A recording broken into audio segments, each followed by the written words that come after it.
Assalamualaikum, selamat datang di kelas biologi bersama Bunda Astri. Di video kali ini kita akan membahas mengenai kemosintesis. Di video sebelumnya kita telah membahas fotosintesis yang merupakan anabolisme dengan menggunakan energi cahaya.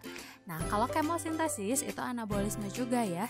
Jadi dia pembentukan senyawa kompleks dari senyawa sederhana dengan bantuan energi kimia. Energinya itu dari hasil oksidasi. Ada dua kemosintesis yang akan kita bahas. Yang pertama adalah nitrifikasi, yang kedua adalah sulfurisasi. Kita bahas terlebih dahulu mengenai nitrifikasi. Sebenarnya kalian sudah mempelajarinya di kelas 10 di bab ekosistem pada topik bahasan daur nitrogen. Tapi kita akan bahas lagi ya. Nah, nitrifikasi itu sumber utamanya adalah nitrogen. Nitrogen merupakan gas yang paling banyak ada di atmosfer ya, yaitu sekitar 78%. Namun nitrogen ini tidak bisa langsung digunakan oleh tumbuhan, seperti halnya CO2. Tahapan pertama, nitrogennya itu harus diikat dulu atau difiksasi dulu oleh bakteri. Bakteri yang dapat memfiksasi nitrogen itu ada yang bersimbiosis, ada yang hidup bebas.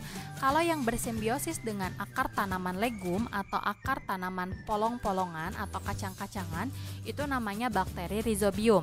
Kalau yang hidup bebas di dalam tanah, itu namanya bakteri azotobakter. Jadi nitrogennya itu difiksasi dulu oleh kedua bakteri tersebut, kemudian setelah difiksasi di dalam tanah, nitrogennya akan diubah menjadi NH3 atau amoniak. Kemudian amoniaknya akan mengalami oksidasi dengan bantuan nitrosococcus dan nitrosomonas menjadi nitrit. Ini nama prosesnya adalah nitritasi ya. Kemudian nitrit atau HNO2 ini akan mengalami oksidasi lagi dengan bantuan bakteri Nitrobacter.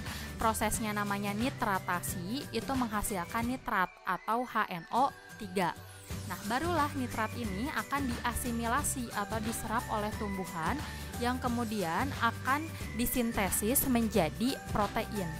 Maka tumbuhan itu, apalagi kacang-kacangan ya, mengandung protein. Proteinnya disebut protein nabati. Dari mana protein itu berasal? Ya dari nitrogen tadi yang diserap dalam bentuk nitrat. Kemudian yang kedua adalah sulfurisasi, yaitu pembentukan sulfat. Yang pertama adalah H2S atau hidrogen sulfida, itu akan dioksidasi membentuk H2O ditambah sulfur ditambah energi. Nah, dia juga oleh bakteri sulfurisasi ya, namanya Beggiatoa alba dan Thiotrych. Kemudian sulfurnya ini mengalami oksidasi kembali membentuk asam sulfat plus energi oleh bakteri Thiobacillus. Nah, begitu untuk proses dari kemosintesis berupa nitrifikasi dan sulfurisasi.